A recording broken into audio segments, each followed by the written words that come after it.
are live. Good afternoon and welcome to our daily COVID-19 update. This is number 12 for the town of Plymouth. I'm Steve Triffletti, your Plymouth Town Moderator, and I'll be here each day, Monday through Saturday at noon for this update. This forum is being brought to you live by PAC TV on Comcast channels 13 and 15 and Verizon channels 43 and 47. You can also watch this on PAC TV's streaming channel by going to pactv.org/live. For questions during today's forum, please email us at plymouthinfo@pactv.org. These forums can be replayed at pactv.org/Plymouth.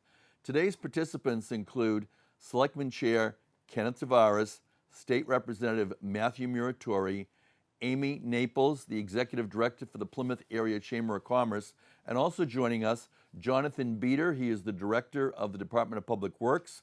Paul McAuliffe, he is the Director of the Division of Inspectional Services. Jerry Levine is a member of the Plymouth Board of Health, and Laurence Pizer is the Plymouth Town Clerk. And at this time, we're going to begin with an opening statement from the town, welcoming once again Kenneth Tavares, Chair of the Board of Selectmen. Ken. Thank you, Steve. Good afternoon, everyone. It's hard to imagine that while our residents are trying to adjust their lifestyles to comply with the safest practices to slow the spread of COVID-19, much of our regular town business must still move forward. However, that is the case, and you'll hear from a number of town officials today. Tomorrow, the Select Board members will meet remotely through video conferencing on PAC TV at 1:30. The highlights of the meeting are the request for a public health nurse and a conversation about temporary homeless shelters for our approximately 25 to 40 homeless population in Plymouth. In addition, there will be a conversation about placing or not placing a $30 million debt exclusion override question on the upcoming local election ballot. I would like to take a moment to briefly talk about that, as it seems so odd to many of us, and justifiably so, for this to be a discussion for the Select Board members at this time while we are facing such dire and serious circumstances. A little bit of the history of how this came about and what's involved. The town approved a $109 million debt exclusion override at town meeting, and then at the ballot box in 2005 to build 2 new high schools and a new senior center. That is the last time that we have done an override. Currently, as an update, the upcoming potential override question is also for a debt exclusion and is for $30 million. This would be for a new fire headquarters sited on property on Long Pond Road, where the old water barn is located. This is not a capital override or a general operating override. This is a debt exclusion override with a specific purpose that is for a certain length of time, the bonding for the construction. The process that we have to go through is the capital article for fire headquarters for the spring town meeting was vetted previously through the Capital Improvement Committee, heard by the Select Board, presented and voted by the Advisory and Finance Committee. Under normal circumstances, the next step would be for a town meeting vote by the town meeting representatives, and then the Select Board would vote to place it before the voters at the ballot box in May. Without knowing when town meeting will take place, all we can respond to is the existing town election date. The selectmen have a certain amount of days prior to that election to make this decision on a ballot question. The deadline is now. So as you can see, we're caught in the mechanics of what needs to take place. However, in order for the question to be placed or not placed on the ballot, a public conversation at a publicly posted meeting must occur. That is what is happening tomorrow, and that is why it is taking place now. You'll have the opportunity to hear from each of the Select Board members as to how they feel about this particular question. It isn't certain unless there's a motion put forth and approved by 2/3 of the board. And let's go to another question of which has been coming up, especially through social media.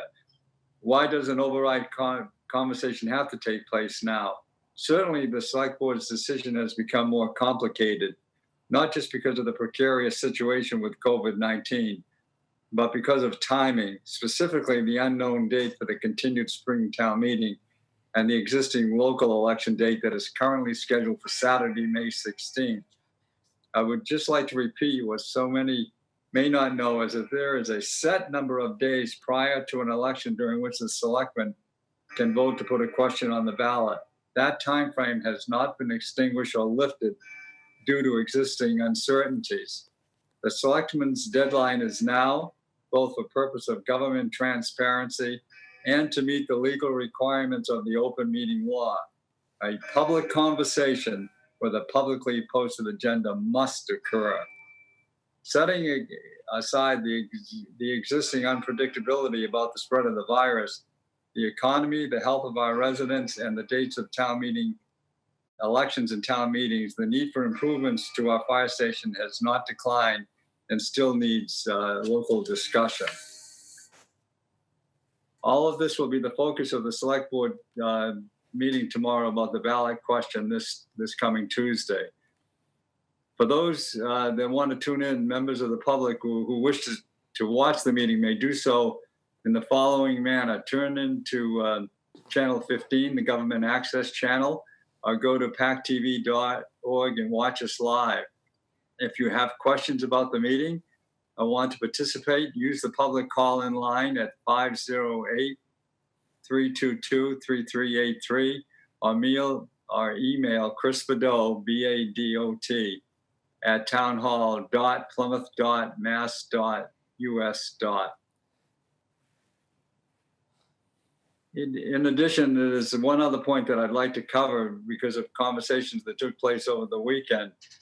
The town manager is in very close contact with the police chief, the fire chief, the DMEA director, the emergency management director, and the DPW director in a serious consideration of how to enforce a much stricter policy regarding Plymouth accessing the beaches, parks, and other public locations.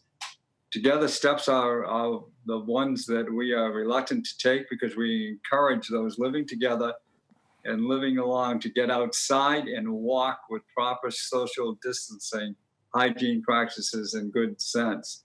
However, if some of the group gatherings that we have heard about over the last few days are factual, we will take stricter precautions and will not hesitate to submit a request to the National Guard for additional assistance in our more popular areas if that proves necessary. I do want to thank everyone for paying attention to that last comment. I think there was a big improvement on Saturday, but we are very much looking at what may have to be done if it does not improve. With that, I pass this back to you, Steve. Thank you. That is Kenneth Tavares. He is chair of the Board of Selectmen. Following Saturday's update, I did talk to someone who had watched it, and Ken, they did hear your admonition regarding people down on the waterfront, so thank you for that. Our next guest is someone that I did not introduce in the beginning, but he is our own Lee Hartmann, and he's the Director of Planning and Development. Lee, welcome.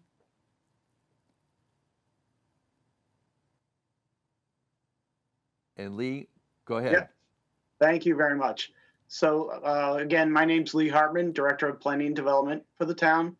The Department of Planning and Development includes the Planning Board, the Zoning Board, the Conservation Commission, Community Development, the Plymouth Redevelopment Authority, our Energy Officer for the town of Plymouth, and we also do special events and some of the other tourism type things going on in the community. So my staff right now is working from home, and they're all out there busy. You can reach them either by email or by phone. They're checking their emails and their phone calls every day. Or if you want, you could contact them through me directly also. We just recently started meeting. We do a twice a week conference call with all my staff. We just started doing Zoom, and it's interesting that they like Zoom better. They want to see each other in person instead of the kind of anonymity of having a phone call. So we're using Zoom now, and it's working great. And my staff enjoys having that interaction with each other using Zoom. We have 4 boards right now that are meeting. So most of the boards that we have, the steering committees, open space committee, the energy committee, those are all been put on hold for now. But we have 4 boards right now in the department that still have active public hearings that are going on, hearings that started in the pipeline long before we had some of these issues. And those are the planning board, the zoning board, historic district commission, and the conservation commission. So we're in the process of trying to deal with those public hearings that are out there, and there's still some administrative items we're dealing with too, as we look at what's going on. So it looks like right now I have a trial meeting with the planning board Tuesday night, and then a trial meeting with the zoning board on Wednesday night using Zoom. So we'll see how that works, how comfortable the boards are or are not with that platform, and whether we want to proceed with some of those hearings, or they always have the option to continue those hearings until we're back to some semblance of normal in the community. The Conservation Commission and Historic District Commission, my guess is they're going to just simply continue their hearings to a time and date certain, but continue those hearings until they have public participation beyond just remote access through Zoom. I'd like to thank Matt Muratore also for his hard work at the State House. We're expecting legislation to come out soon. One of the biggest concerns we always have is if a board fails to act, there is always the potential for something to be automatically approved because we're not acting. So again, through Matt's hard work, we have some legislation that we expect to be finally approved and signed by the governor within the next couple of days that will put a halt on any of those timelines, so that because we can't meet, something will not automatically be approved. So again, we'll be working with that. I'd also point out that we're very busy with the state and federal government. There's still a lot of activity going on with those. We have a grant that we're working on right now, Municipal Vulnerability Program, Climate Change Grant. And we're still meeting every week, twice a week with the consultant, which is the Metropolitan Area Planning Council. And we're looking at ways to do the final public hearing process we need to do to wrap that up. And we're looking to do that remotely, and we're putting that in process now. The big part about that is once we get that report approved, it will make us available for additional state grants for improving or addressing climate change and sustainability in the town. Also working with the Economic Development Foundation, the federal government is very interested in making money available to us through their Economic Development Agency, EDA. And so working with Stephen Cole, we have a couple of grant opportunities that we're in the process of filing there too. And then also the Old Colony Planning Council with any of the regional funds that we have for road improvements in the region, and more importantly in Plymouth. I would also want to point out that we have a micro loan program, small business loan program we make available through our office, through the Office of Community Development. Currently, we have 15 loans out there with small businesses in the town of Plymouth. We're working very closely with those business owners to make sure that if there is an issue with payment, that we either delay it or suspend it temporarily until things improve. It's also a program that I expect that, again, once business is up and running again, we'll be making available to another number of other small businesses in the community, again, providing loans of up to $50,000 that can help them get back on their feet. We have flexibility in that program with deferred payments or deferred interest payments if we need to also.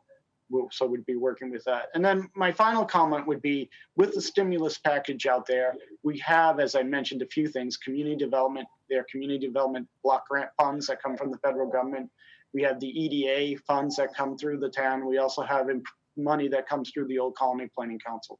So we're looking very closely, and again, with our partners at the foundation, at those funding availabilities. And if there's something that comes through the stimulus package that's available to the town of Plymouth, and we want to be ready to jump on that immediately to get any kind of funds we can have for the town, for our infrastructure, or for the businesses that are in the community.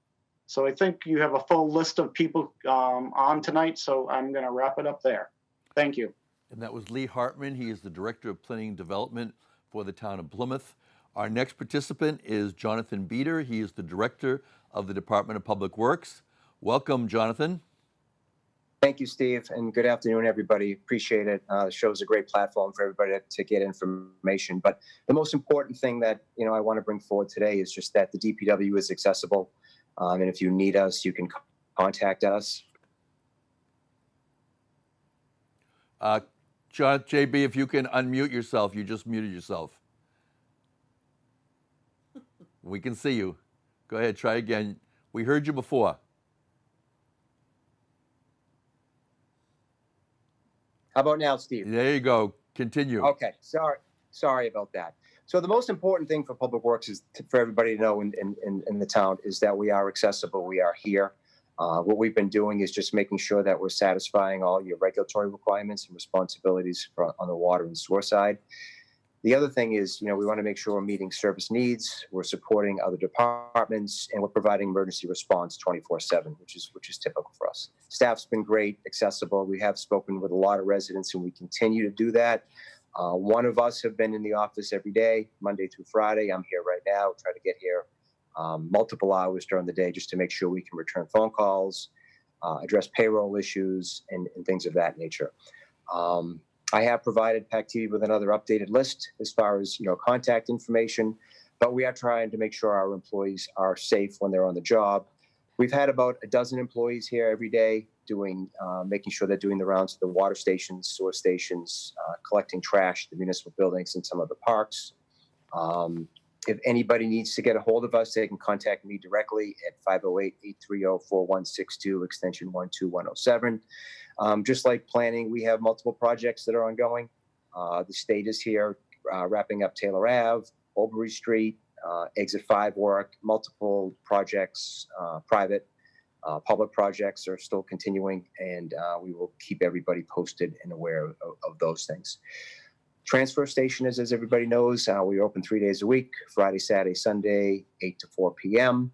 We did see a little bit of an uptick in the numbers, but in speaking to our attendants this morning, that there were no lines, people are keeping their distances, and everything went pretty smoothly this week. I think a lot of the schedule did catch some of the residents off guard, but again, that information is on the website. And if they need anything from us in terms of contact or, getting, a 1 month subscription or just signing up in general, they can give us a shout by email or by phone. Again, rotating employees, keeping them safe, keeping one person in the vehicles. Those are some of the things we've been doing. And as Lee mentioned, we've been doing weekly calls, usually 2 a week with the department heads. I've been doing 1 or 2 a week with my own staff. Another great thing I've been doing is speaking to all the DPWs around. We have a call every Friday with about a dozen other public works in the Commonwealth, and everybody seems to be in line with what we're doing and how we're doing it, following the same processes to keep the residents and our employees safe. So as far as public works goes, we're here, and if people need us for anything, please don't hesitate to call. Thank you. And that is Jonathan Beater. He is the Director of the Department of Public Works. We're next going to go to Paul McAuliffe. He's the Director of the Division of Inspectional Services. Welcome, Paul. Thank you, Steve. I'm Paul McAuliffe, Director of Inspectional Services for the town of Plymouth. That covers building and zoning. We also seal our weights and measures. We also inspect taxi cabs and limousines. Right now, we're trying to we're trying to keep up with the inspections, building permit applications, applications for certificates of occupancy, certificates of completion. It's where our office averages 150 to 170 building permits every week. And we also generally do over 300 inspections every week. So I have my inspectors, they're out in the field. We're in contact with them remotely. If anybody has any requests for inspections, requests for information, your best source is to email me at pmcAuliffe@townhall.plymouth.ma.us. It's on the web page. Send me your emails. Right now, I'm trying to answer all emails. I know some from last week we haven't had a chance to get to, but we're working towards that. We want to make sure that people are able to get their construction projects finished. We want to make sure that people can get into their new houses. We don't want people staying in hotels or living in basements. We want to make sure that stuff is completed. Unfortunately, we also have to make sure that the work is completed properly and that the work is completed and signed off.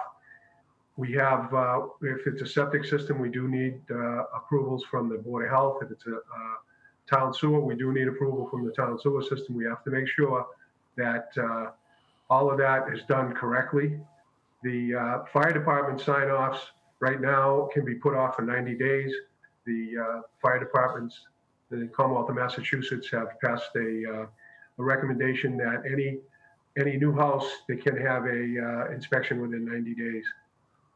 Another area I'd like to talk about is that the governor came out with a recommendations and advisories for construction projects. There's some very important information in that advisory. I'm going to make sure that it's posted on our website as soon as I can, but you can also get it at the Commonwealth of Massachusetts. But basically, it's to pay close attention, not only to yourself, but to your coworkers. If you're feeling ill, you should leave. If you see a coworker that's not feeling well, you should make sure that they're aware of that they should leave. Every job site should have at least hand washing stations. If that's completely impossible because there's no water, then they should have hand cleaning sanitizers available. Another thing that we want to make sure of is that on every job site, you should have a safety meeting first thing in the morning where everybody talks about the importance of safety, cleanliness, social distancing. We have to remember, we don't want people to be sharing tools. We don't want people to be jumping in and out of different backhoes and machinery.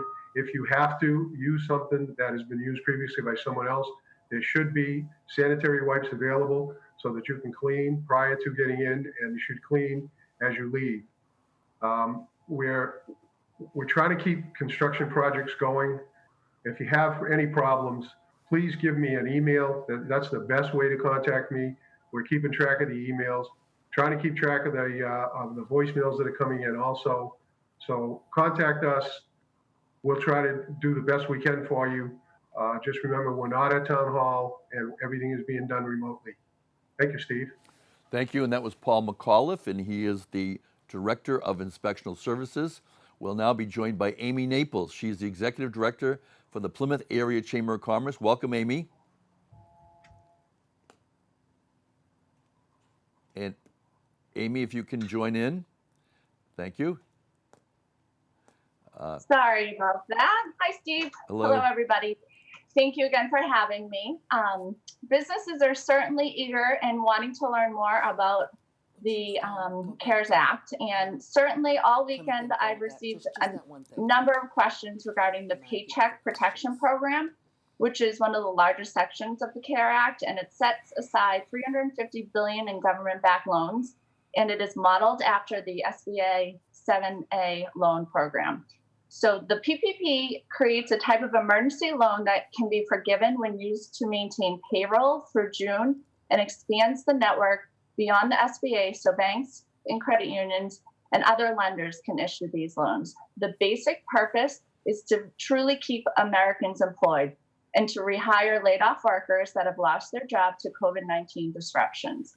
Eligible businesses are small businesses with fewer than 500 employees, 501c3 nonprofits with fewer than 500 employees, and some veteran organizations. Additionally, the self-employed, sole proprietors are also eligible to apply. Businesses without a personal guarantee or collateral can also get a loan as long as they were in operation on February 15, 2020. Small businesses that take out these loans can get some or all of their loans forgiven. Generally speaking, as long as employers continue paying employees at normal levels during the 8 weeks from the start of the loan, the amount they spent on payroll, mortgage interest, rent payments, and utility payments can be combined, and that portion of the loan will be forgiven. While more information will be developed in the next few days, many businesses are wondering the questions: how much can I borrow, and what are lenders looking for? So to answer those questions, you can visit the PlymouthChamber.com and view the Small Business Loan Guide, where all of those questions are addressed. In addition, the Chamber is hosting a series of webinars to help businesses understand the CARES Act. We held our first one this morning, and we'll be announcing more in the coming days. In addition to the website, you can stay up to date on our Chamber's Facebook page, the handle Plymouth Area Chamber. We understand businesses want to act quickly on the new CARES Act, but I encourage you all to do your research, join webinars, seek advice from a true professional. These small business loans are complex, and it's vital to seek professional support from your accountant or business banker before applying for these loans to determine the best course of action for your business. So you can certainly visit PlymouthChamber.com for all your COVID-19 business-related questions. Thank you, Steve. Thank you. That was Amy Naples. She's the Executive Director for the Plymouth Area Chamber of Commerce. For your questions during today's forum, please email plymouthinfo@pactv.org. And during our last few updates, we've been having members from the Board of Health join us. And today we have Board of Health member Jerry Levine. Jerry, welcome to today's update. Thank you, Steve. Steve, I just want to say I really appreciate what you're doing here. I think this is so important that we're able to communicate with our residents in the town, and this is very helpful. One of the mandates that the Board of Health has is to provide medical information to the town, to the town management, which helps the town make decisions. I want to emphasize that the information that we are using are from reputable sources. It's science-based, it's medical-based, and we work with the CDC, the FDA, mass.gov, Department of Public Health, and we can be reached at the Plymouth Department of Health and also the Board of Health. COVID-19 is a very frustrating issue in the sense that there's so much that's not understood. It's a new virus, and therefore the data is not there. There's a lot of research being done right now, and we're going to have to base our decisions on what we can find. Quickly, symptoms: chills, cough, fever, difficult breathing, sore throat. These are the symptoms. If you have any of these, contact your medical provider, or you can go to mass.gov and Department of Public Health and discuss this with them. It's critical that this be done. Competent sources of information. In addition, the question: why don't we have a vaccine? Why don't we have an antiviral? And the basic reason is this virus is so new that the research hasn't been done. What happened in December of last year was totally new. It just took us all by surprise. The research is being done. There's probably about 140, last time I heard, different institutions, schools, and facilities such as the CDC, FDA, that are working on these issues, the vaccine and the antiviral. Why does it take so long? The answer really is simple, and that is that FDA has a procedure that is going to protect us from these pharmaceuticals. Now, it's twofold. One is we want to make sure that we understand whether the effectiveness of the compound, the drug, is. And secondly, it's not going to do any harm to those people that are taking it. There are a number of tests going on. Hydroxychloroquine as well as chloroquine. These are a prophylactic for malaria. My understanding is that there are some active tests going on in New York City at this time. Something positive. Abbott Labs, the pharmaceutical company, has, as of yesterday, and that was when I was updated on this, has produced a test with a turnaround time of 5 minutes. That's phenomenal. And it's going to help our medical providers determine what an individual needs, what kind of treatment an individual needs to have. It will also determine whether the test is negative, and it's being done in a very timely fashion. Okay, so what can we do to protect ourselves? Social distancing. Ken Tavares just mentioned in his discussion at the beginning is that it appears that the town is not, that there are some members of the town that are not taking this very seriously. And I'm afraid to say that because I go out and do some food shopping, I've seen this. I've seen this at on the beaches. I have, and not that I got out of the car, but I just drove by. So and athletic facilities, parks, and so forth. People playing basketball. They're sitting there having lunch with 5 or 6 people at a picnic table. That's not a good idea. And ultimately, something will have to be done. And it appears that Ken is on top of that, and I think that's exceptionally important. I would also like to say proper sanitation.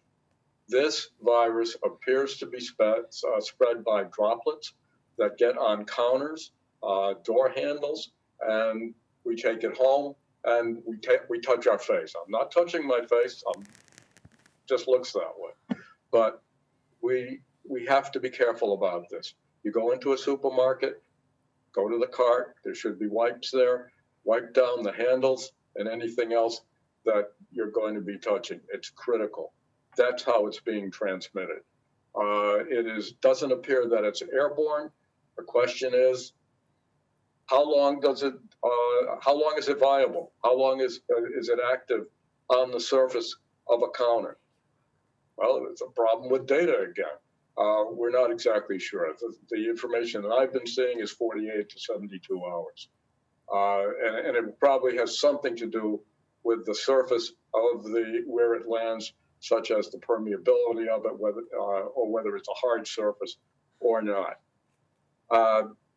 Going back to, I would like to suggest that there is a mental factor going on in our lives at this time due to isolation, due to the fear of the unknown.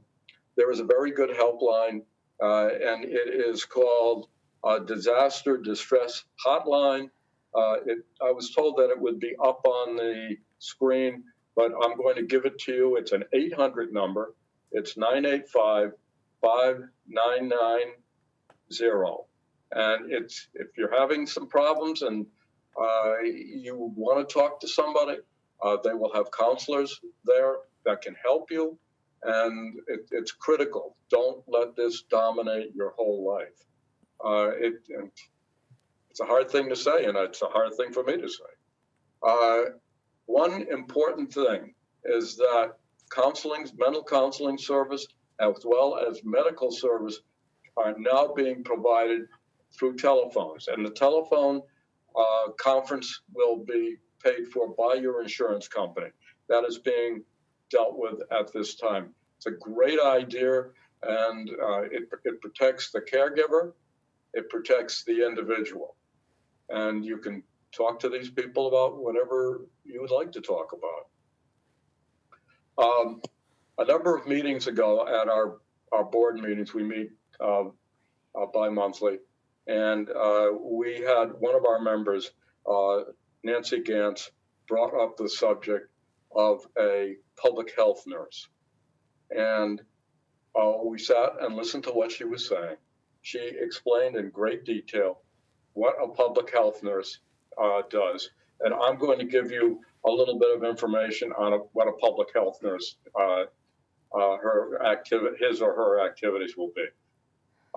Job description, visiting homes, determining patient and family needs, developing healthcare plans, providing nursing services, treatment, referring patients with social and emotional problems to other community agencies, help the community healthcare team by coordinating assessment. That is that the public health nurse will work with the Plymouth Department of Public Health, identify and treat patients for health problems affecting their community, administrative immunizations to children in poorer communities, inspect workplaces for safety risks, formulate plans for increasing worker safety and improving health, create emergency plans that will minimize dangers in the wake of a natural disaster. As you can see, that the functionality of this nurse would be highly desirable for the town of Plymouth. The state of Massachusetts, through their health department, is requesting and highly suggesting that Board of Health and Departments of Health in local communities have a public nurse. I think that is a very good idea. We took a vote, and we requested Nancy to send a detailed letter off to the town management, including the select board, as well as our town manager, and then we unanimously voted that it is necessary for the town to have a public health nurse. And we would, I am aware that the select board is meeting tomorrow. I highly encourage the select board to pass a resolution that will provide a public health nurse for Plymouth. And I'm not talking about a public health nurse just for this period of time, just for COVID-19. I'm talking about one that is permanently on the staff of the town because of the issues that public health nurse can provide for our town and for our population. At this point, that is about all I have to say. You can certainly contact us through the Department of Health, and we're amenable to talk to you. Please, if you need data and proper information, go to a quality site such as CDC, FDA, etc.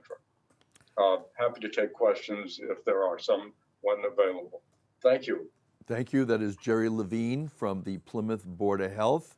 As Jerry indicated, we're trying to give you verified information from trusted sources, from town officials. And the next town official is Laurence Pizer. He is our town clerk. Welcome, Laurence. Thank you, Steve. First of all, in case anyone hasn't heard, there is no election tomorrow. That was the original date scheduled for the special state election to replace our state senator. It's been postponed until May 19th. We also have an election scheduled for May 16th, which is the town election. For both of those elections, we have a different type of early voting. Previously, people have heard about early voting as going to the Great Hall and appearing for that election. That is not the kind of early voting that we're having. It is early voting by mail. So we're encouraging people who don't want to show up on the 16th of May or the 19th of May to request early voting ballots. To do that, we're going to need something with the person's signature on it. If a person is comfortable in using an application, those are available right now on the town clerk's website. You go to plymouth-ma.gov, click on departments, click on town clerk, and you'll see a section on early voting ballots. Yes. It is not necessary to have an application. All we need is a request from someone that we send them ballots for the two elections.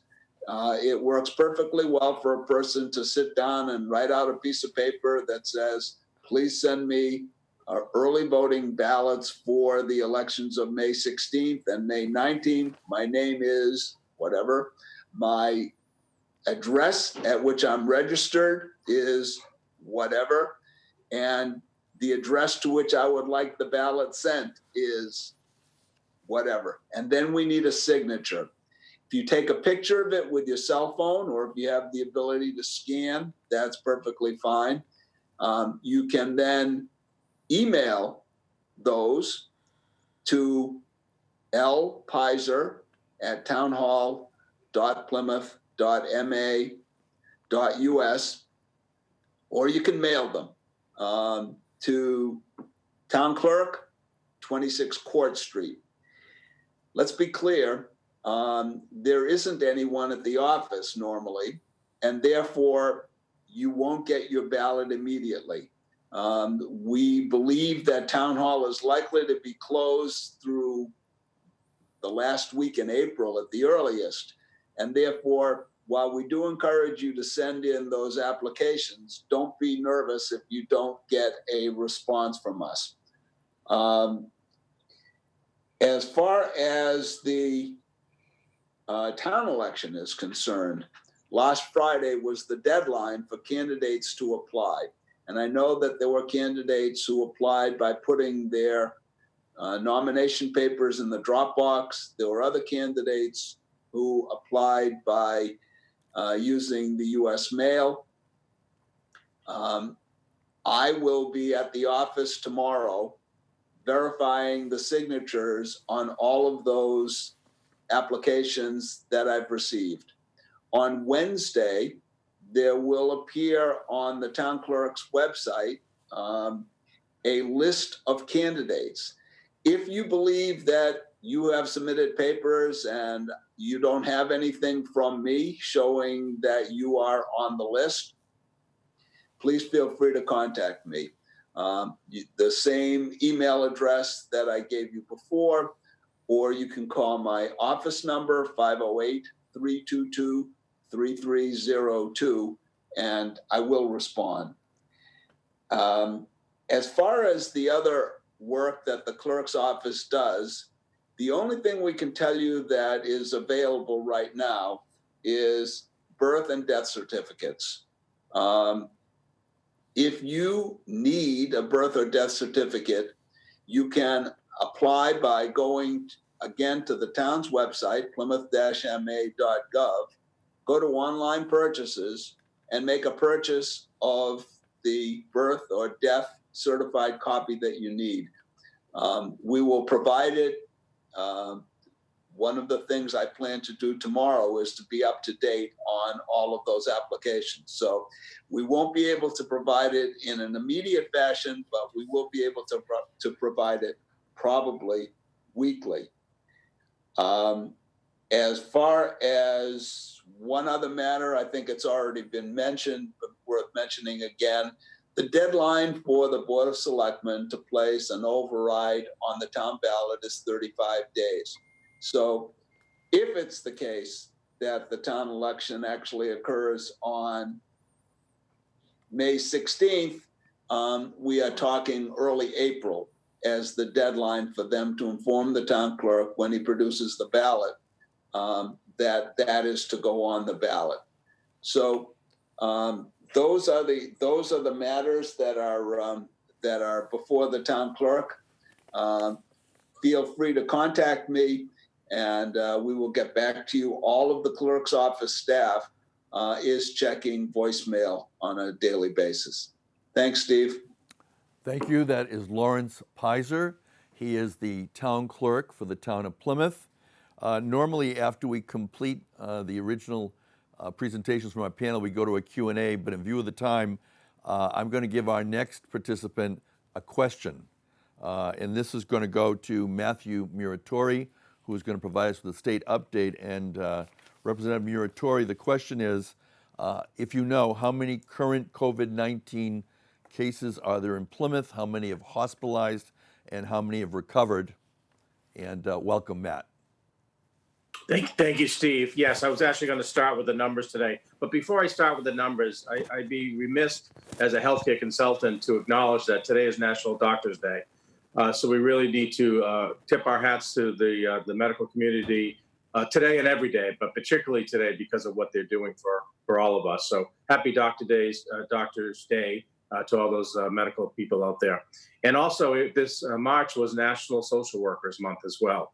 And so we did miss that, but we're still in March. So congratulations and thank you to all those social workers, and particularly this month for what you are doing as well.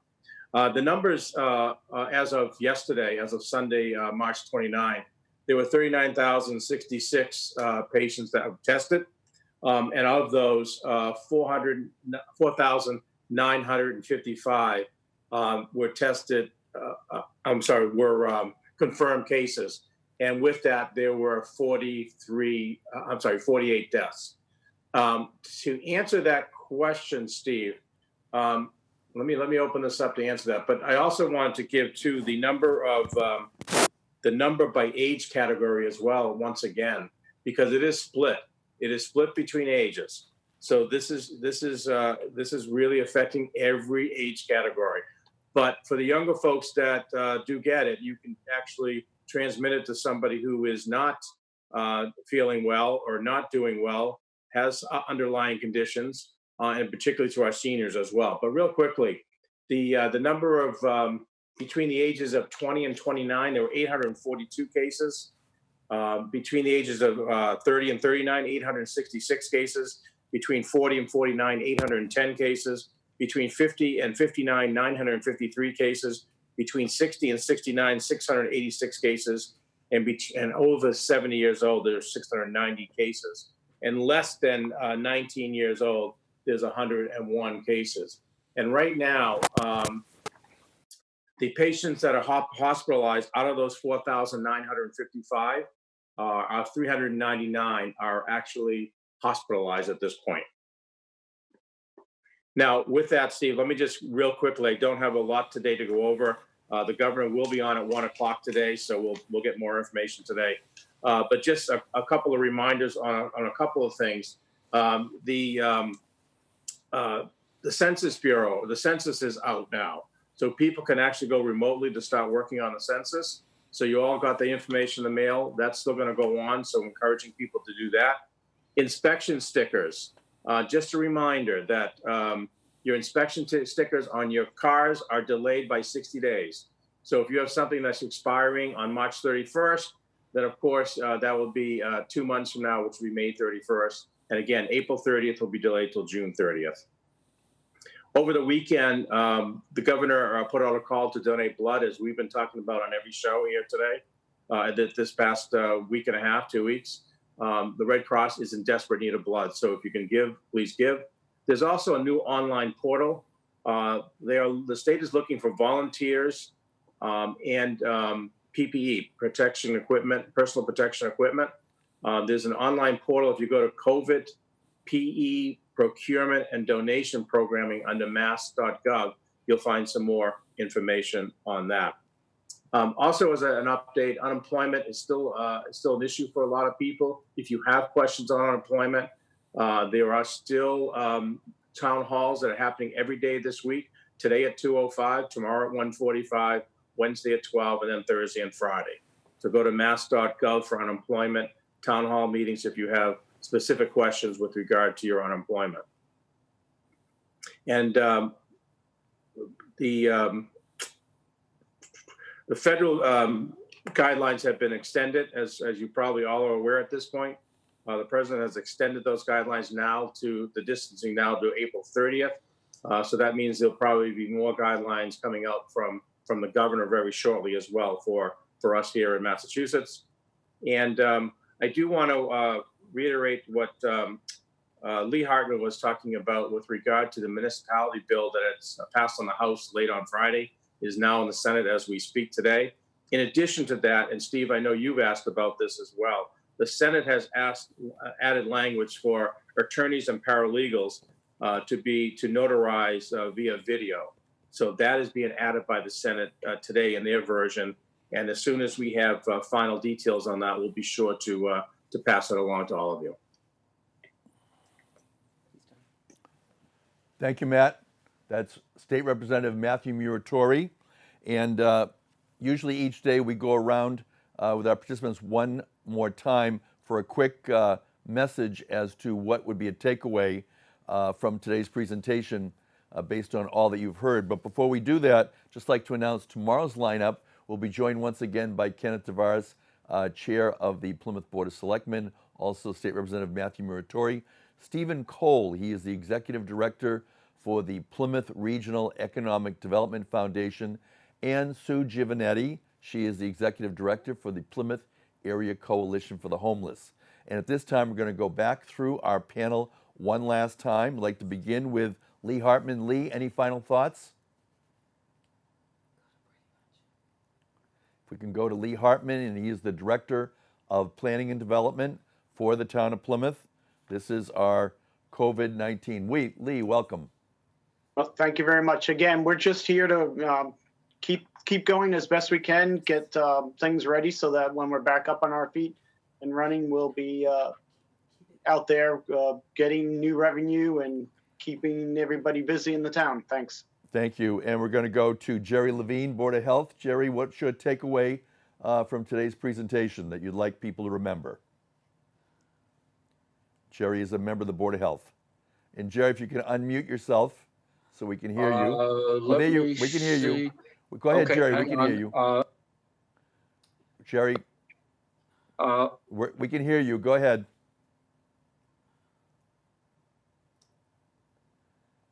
Okay, how's that? That's good. Go ahead. Okay, great. Thank you.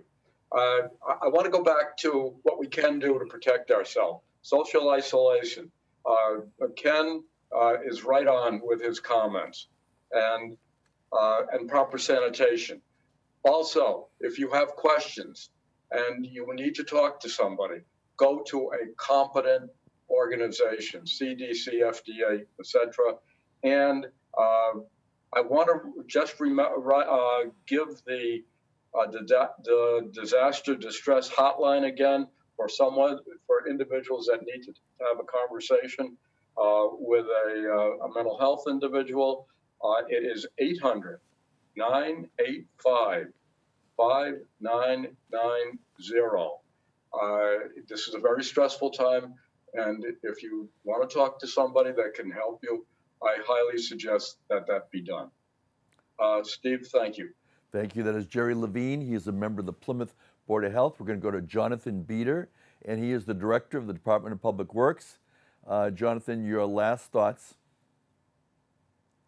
Yeah, sure. Thanks, Steve. Again, any resident can reach out to Public Works. All the contact information is on the webpage.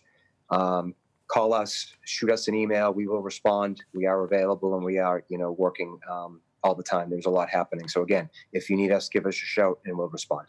Thank you, Steve. Thank you, Jonathan Beater, Director of the Department of Public Works. We'll go to Paul McAuliffe, who is the Director of Inspectional Services. Paul, your thoughts. Thank you, Stephen.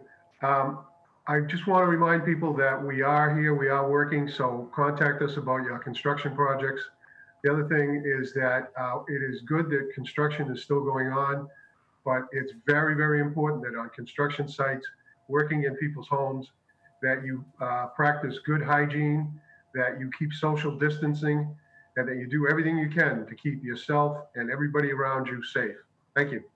Thank you. That's Paul McAuliffe. He is the Director for Inspectional Services. Amy Naples, Executive Director for the Plymouth Area Chamber of Commerce. What would be your takeaway from today's presentation? So, of course, my daily plea to the community, please support small businesses. There's so many ways you can do so, and they need us more than ever. So think about it. Can I purchase this from a local small business before you purchase anything at all?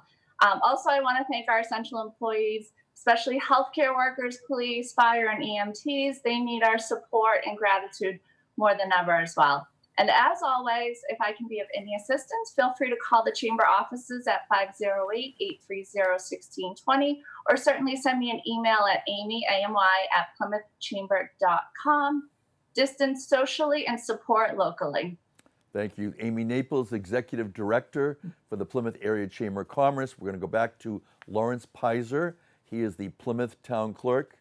Larry, what would you like people to remember from today? I think it's very important that people stay tuned. Elections in particular are governed by laws that there are a lot of deadlines that we have to meet, and therefore these elections that we have scheduled are scheduled as of now. If we can't meet those deadlines, they might have to be put off. So read the newspaper, go to the clerk's website, just stay tuned. Thank you. Laurence Pizer, Clerk for the Town of Plymouth. Back to Representative Matthew Muratore. Matt, your final thoughts. Yeah, thanks, Steve. Just a reminder to folks, again, if you want information from the state, call 211, or you can get a text of any alerts that are happening by texting 888-777 and typing in COVID-MA, or the Mass website, mass.gov/COVID-19. Or if you have some health issues, go to the bowie.com/mass, and you can talk to folks about what your symptoms are. And just to back up on the numbers one more time too. These number of cases, these 39,066 as of yesterday, March 29, are growing leaps and bounds. We are going to be getting into a real tough period over the next 2 to 3 weeks, where these numbers are going to be climbing fast. So social distancing is definitely the key to this whole thing, particularly for our elderly folks and those with underlying health conditions. In Plymouth County alone, we have 325 cases, and in the town of Plymouth, we have 16 cases. So the more we can come together by staying apart, the faster we'll all get back to the people and the things that we love the best.